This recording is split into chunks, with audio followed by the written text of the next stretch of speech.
Now, chapter 8 opens with more questions from Arjuna, and yet this time we see that his questions are coming from a different place. He's actually going to start asking Krishna about things that Krishna's already described, but this time Arjuna is in a genuine mood of wanting to hear. He's ready and understands that Krishna has the answers, and I need what he has to say, not that I need him to confirm what I already think I should hear. And so Krishna asks, what is this energy around me? And what is the nature of Brahman, the spiritual energy? Who are the demigods? And how does a living entity move through this material energy and attain to the supreme place? And Krishna very happily begins to describe these things. And many of the things we've already heard, and we just in this 8th chapter find out more details about them, such as the cycle of the universe, the age of the universe, and other interesting questions. But one thing that comes out in chapter 8 that we haven't heard before, which Krishna describes, is that the time of death is a very special moment for somebody who has been practicing Krishna consciousness or yoga. The time of death is the final test for the yogi's consciousness and determines where the soul is going to move in their next body. Krishna says, Yam Yam Vapi Smaran Bhavam. So these two words, Smaran Bhavam, are the important part that Krishna tells Arjuna.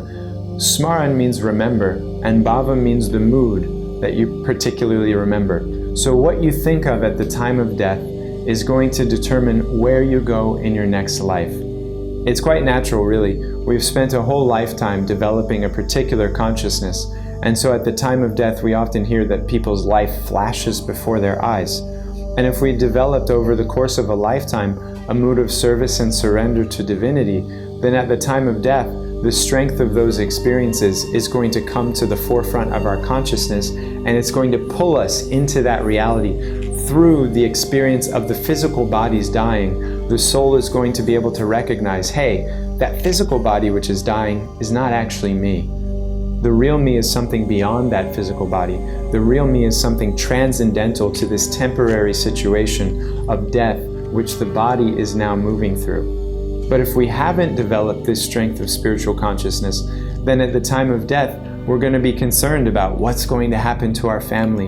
What about these unspoken, unsaid things that I haven't gotten off my chest? What about these bills I haven't paid? What about these accomplishments and achievements that I haven't been able to attain yet?